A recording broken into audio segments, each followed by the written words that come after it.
Okay guys, so if you guessed at it, I pushed the friggin' stop record button when I was trying to get up. That's the problem with having to be old. You need two hands to get up. Alright, so anyway, I was telling you about the pin that holds the chain to do the turning of the boom here. Like I say, it's not the best way of doing things, but it works. And now that I put the pin in the way I did there, no problem. And by the way, any of you guys having problems with these, that pin at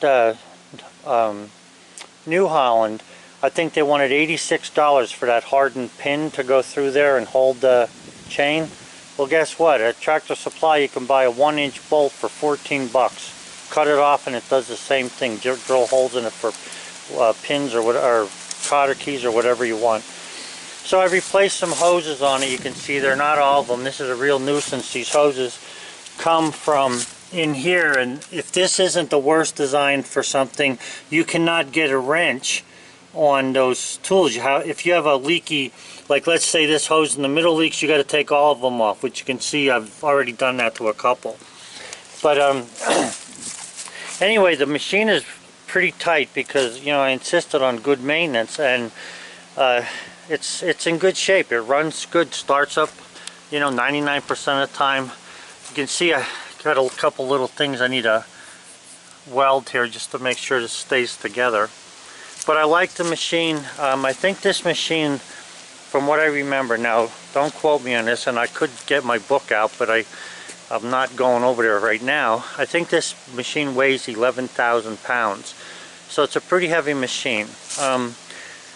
The other thing here is the bucket. I've welded this bucket and I put some wearing plates on here. You can see this strip here I put on. Let me zoom back a little. Is this thing zoomed back?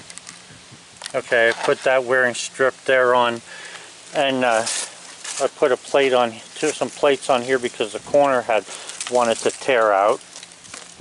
So the bucket works pretty good. I like the kind of teeth that are on here. You just drive the pins out, although sometimes it can be a nuisance. This actually needs new teeth soon. You can see I added here as well. And there's a couple little things I need to fix. A lot of times backing up, especially in the woods, I hit a tree not long ago. Bent that thing, but it's still running. What's nice about this also is that the entire cab, I mean, the windows have some cracks in them, and it doesn't pay you to really replace that, but the cab is nice. I put that heater, this heater here. There's a heater up top, but the heater never seemed to work right, and there's a valve up there that lets the hot water in and stuff. It didn't work. I could not get another one. I just abandoned that heater and put this baby in here. I got that off of eBay. I put a switch. I think you can see the switch there, and I just turn it on and go from there. Now these motors, this is a 3-cylinder diesel motor. I don't know the exact specs on it, but the nice thing about it is if you want, they have there's a key on here where you can turn it back as if you were turning it on accessories on a car, and it has a glow plug inside the manifold, and what that does is it helps to heat the air coming in so that the engine starts quicker. But I'm from the old school, and being from the old school, I don't like using that key, and you should never use that glow plug in conjunction with this, but in my book this is the way to go. Okay, so now this is a cold start. Okay, so you have to have the red thing there in my key. I'll show you the dash in a minute. I'll crawl up there, but you'll hear this. I can't do both things here, but I'm going to spray some starter fluid into the intake, so just hang on.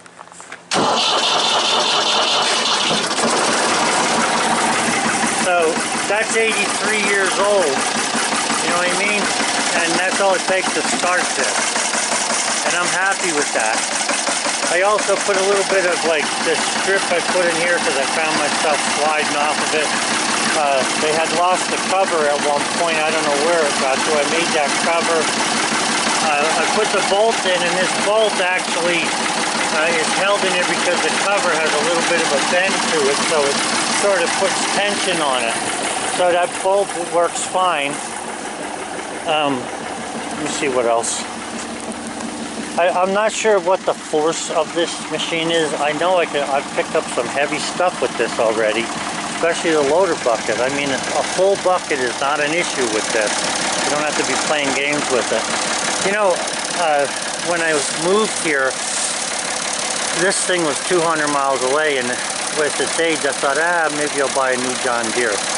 Look, these John Deeres are beautiful, they're nice, they have a lot of options on them, but this machine, you cannot beat this with no new little John Deere tractor. I'm talking about the little tractors.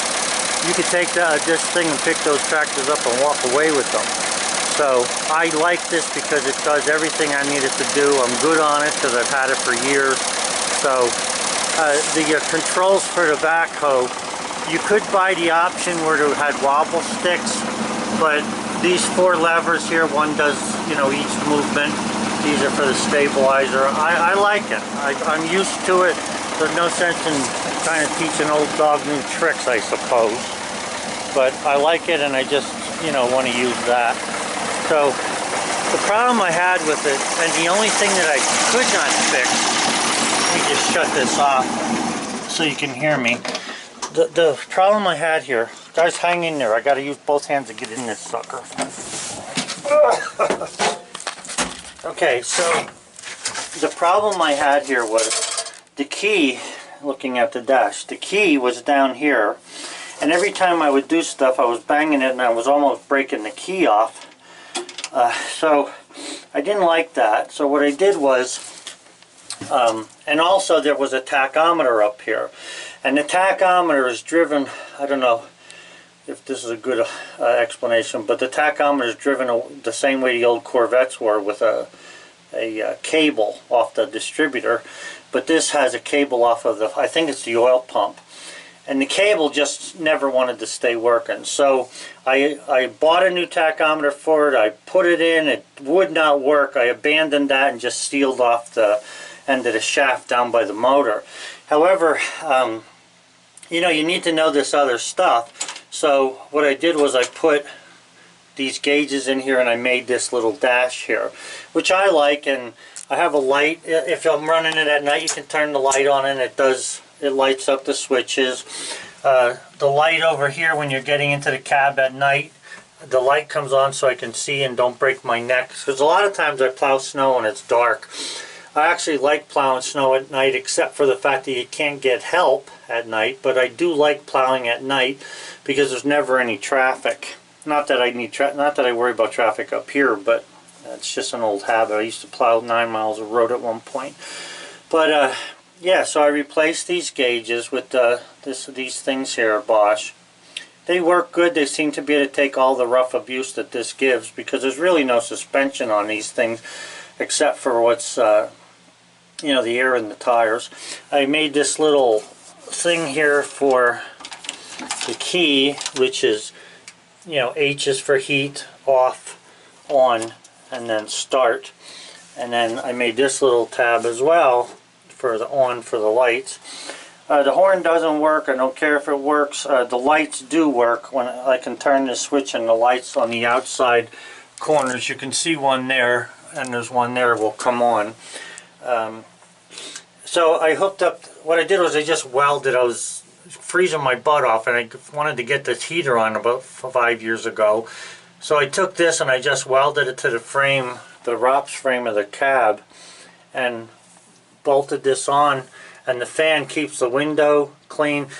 Actually, this thing is pulling heat that direction, you know, this way. I don't know why, but I thought it was going to blow at the window. But since it pulls it this way, I'm actually glad, because it circulates it around the cab and cleans the window at the same time. Now, this is not exactly an airproof window here. You can see on the bottom down here, down in here, this is all open. And even when I close this back window here, it's not totally, you know, what it ought to be. But it's good enough. I mean, if the temperature is 30 degrees hotter in here than it is outside, that's fine. I put this little toolbox on here. There was no toolbox on mine. I needed something to hold some of the tools. And the controls on this thing are, this is for the front bucket. Okay, forward is float, side to side and stuff like that. The window, the door here I like to open, especially when I get hot in here. The window opens. The window opens. Oops.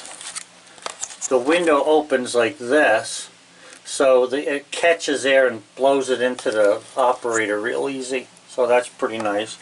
It has a shuttle shift, so it's front and back, very easy, very quick. This is a stay throttle. In other words, you can push this handle and the throttle will pretty much stay running where you need it when you're running the backhoe. It's a 4-speed. My son was supposed to make me an emblem for here that had, you know, the shift pattern. Well, that didn't happen, along with a whole bunch of other stuff. But anyway, you shift this thing with the gear shift. It's 4-speed. What's nice about the brakes here, this is the brakes, is that they're, you know, you have a pedal for each side, or you can flip this lever and it works both pedals at the same time. You know, if you know how to run equipment, you know that sometimes you need one brake to help the machine to turn or whatever. And this Ford does very well at that. Also, this is for the emergency, right here where my foot, you pick that up and turn it. So in other words, you pick this, turn it, and step on the brake, and that's a parking brake. Okay, when you step on the pedal again, this drops down. And then this button here, this is a differential lock. It locks the rear so that both tires are driving at the same time. Now this is by far not 4-wheel drive, and I know 4-wheel drive is a lot better, but you know what? If you know it's not 4-wheel drive, you can use this thing almost anywhere. I'm not saying it's going to do what 4-wheel drive can do, but I've never been stuck, because the backhoe will always get you out if you're smart, unless you're really, you know, sitting on the frame dead. But yeah, so you know, the seat here obviously turns around, and you have a good view as far as I'm concerned from the operator's position. You know, you have, for all intents and purposes, what is this? I'm saying 180 degrees, but it's actually more than that if you just turn your head. But yeah, so it's pretty nice. I think this hoe will dig, if I'm not mistaken, I'm pretty sure this hoe will dig 13 feet. Now that might be with the bucket, front bucket pushing me up in the air so I can dig deep. It reaches out there, oh, I want to say, I don't know, around 20 feet, I think. So it's not your typical, you know, homeowner's tractor, but it does do the job, and I like it. And I don't need a new one. I don't want a new one, and I'm going to keep this thing going as long as I can because I really like this. You fuel it from the top here, which is okay. This thing I just put duct tape on that, or yeah, duct tape on. That's not normally how I fix things. But we were in the woods, and that's made out of plastic, and a little branch came around and decided that it didn't like the way that looked and knocked it off. Luckily the muffler didn't come off. However, if you guys will realize that that muffler is not near as high as it ought to be, because it actually blows into the frame here when the bucket's raised. The reason for that is the bottom has rusted out 3 times, and 3 times I've re-welded it. I didn't buy a new muffler, I just keep re-welding that one. But it gets shorter and shorter each time, so one of these days I'm going to have to buy a new muffler. So that's about it for this. I'm going to leave this thing warm up because I want to put the log, that quarter-sawn log there, or I should say the half of a log that's going to be cut into a quarter, not to confuse anybody, and throw it on the bench. For right now, I think I'm going back in and get another cup of coffee. So I'll let this warm up, turn my heater on high. Alright guys, you can see this thing has good oil pressure. Now it's like I had it running, then I shut it off, but it's got good oil pressure. The voltmeter works, and the alternator works good, and the temperature gauge works. now that's a manual, it's not digital, so that will, or I should say mechanical, not digital, that'll go up to around 190 and I'm in good shape. I've had this thing, I blew a hose one time, I was about 2 miles away from the house with it, and I drove it home and the temperature pegged at 230 and the motor still stayed together. I was lucky on that one. So anyway guys, that's where we're at so far. Got a little extra attraction. I put a mouse bait thing in here because freaking mice think they own this. And when you live in the country like I do, you know, it's inevitable. You gotta fight them as well as you fight anything else. Alright, so that's the old Ford Backhoe. Like I say, it's almost bulletproof. It's been serving me well. I really like it a lot, and it's not that hard to fix. Now there are some things on here that you'd have to, like those hoses I mentioned in here, they're a nuisance.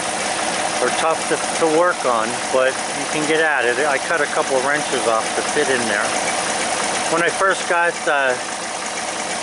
not when I first got it, but when I started to restore it, by that point there were holes in here, rust holes. The door here was rusted bad. So I replaced all that stuff, welded it, fixed it, made panels for it, made a panel for the window to stay in better, and yeah, I'm happy with this. Got to replace a light up there. One of these days, the lights I can't seem to find, although I haven't put any real effort into, you know, looking for one. But that's it, and as far as I'm concerned, I'm happy with it. Guys, I realize that there's a lot of other ways to do things, but I don't mind working. I actually like doing stuff. So, you know, taking these forks on and off and using them when I want to is not an issue for me. Putting a grapple on the chain there is not an issue for me. I would like to put 2 more hooks on here though.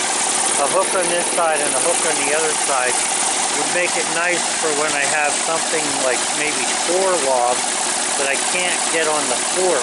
I could come down from here, go around the logs with a chain, and back up on the other side there. But for now, this works good. In case you're wondering, these forks are only about 2 foot wide, or length, I mean from the pin here up. The reason I did that was because I did not want to bend them in the woods. When you're in the woods, you know, picking up logs, it doesn't take much to bend forks, and these 2-footers have served me well. But I do need to extend them. If you saw Ben's sawmill's website, you saw that he had extended a set of forks. I need to do the same thing. Anyway, guys, thanks for your attention, and have a good one. Bye.